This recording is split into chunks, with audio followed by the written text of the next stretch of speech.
karena proses pelanggaran HAM masa lalu harusnya diselesaikan secara yudisial, tidak berhenti hanya pada persoalan non-yudisial.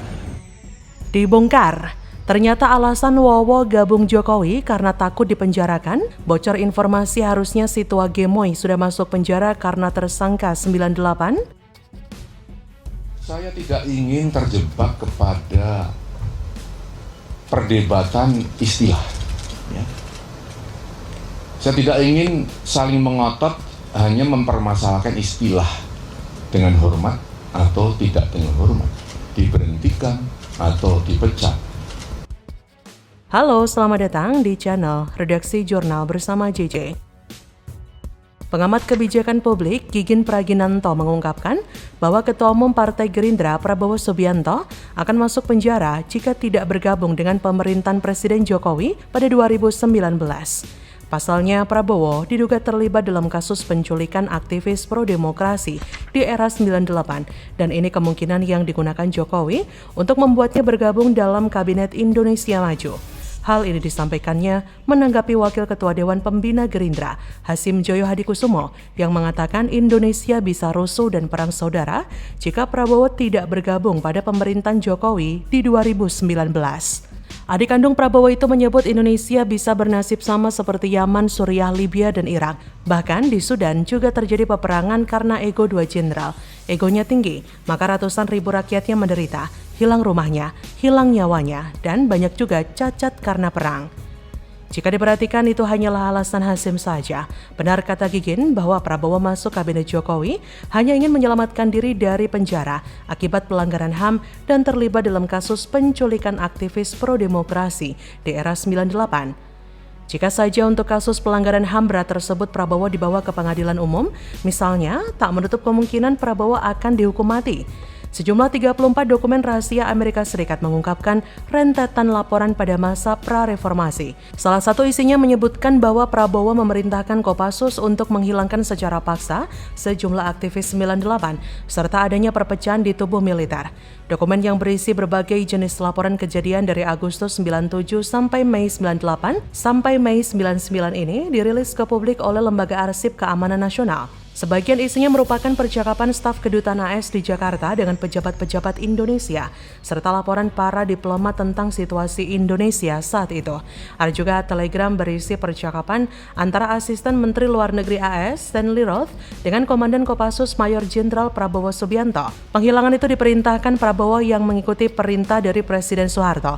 Demikianlah isi dokumen tersebut. Saat kampanye Pilpres 2014 dalam debat Capres pertama yang sempat menyinggung masalah ini, Prabowo menjawab bahwa dalam rangkaian peristiwa 98 yang terjadi, dia hanya menjalankan perintah atasan, sebuah pengakuan pun terucap. Jadi, ini merupakan upaya dari kubu Prabowo yang ingin merubah dan mengaburkan isu soal pelanggaran HAM yang menjerat Prabowo. Beberapa kali Prabowo terlihat melakukan counter dalam upaya pengeliminiran kasus pelanggaran HAM yang diduga melibatkan dirinya sebagai pelaku. Atau bila pun tidak bisa, setidaknya Prabowo berusaha sekuat tenaga untuk mengaburkan fakta-fakta yang ada di dalamnya melalui strategi khas ala dirinya, yaitu pengacauan persepsi demi membingungkan masyarakat, terutama generasi milenialnya yang memang dinilai kurang melek sejarah.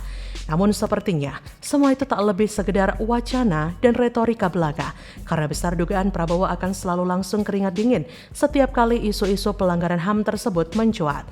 Sudahlah, tak perlu membungkam fakta, memutarbalikkan kenyataan. Sebab sejarah tak akan pernah bisa selamanya diblur. Tak pernah ada dalam kamus apapun yang sanggup menyatakan bahwa putih tak lebih berasal dari hitam yang dikamuflase sedemikian rupa. Tak peduli sehebat apapun rekayasa yang dilakukan, karena hitam tetap saja akan selamanya berwarna hitam. Bagaimana menurut Anda?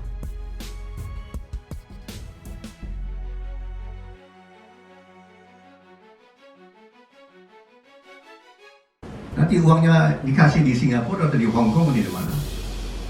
Ya, ini terbuka aja. 5% dari 50 triliun itu 2,5 triliun. Kalau Prabowo dan saya mau jahat, Prabowo secara low profile, tenang, dia batalkan, tidak mau. Dia bilang ke saya nggak mau terlibat korupsi. Ini kontrak-kontrak korup saya tidak mau terlibat. Saya kaget. Pret, mana buktinya? Hasim Joyo Hadikusumo klaim Prabowo menggagalkan korupsi 51 triliun di Kemhan. Upaya tutupi borok nih. Apa kabar food estate mangkrak habiskan puluhan triliun? Itu ada 51 triliun duit rakyat atau APBN itu diselamatkan oleh Pak Prabowo. Jawab sudah mengapa Prabowo sangat ngotot dompleng ke Jokowi.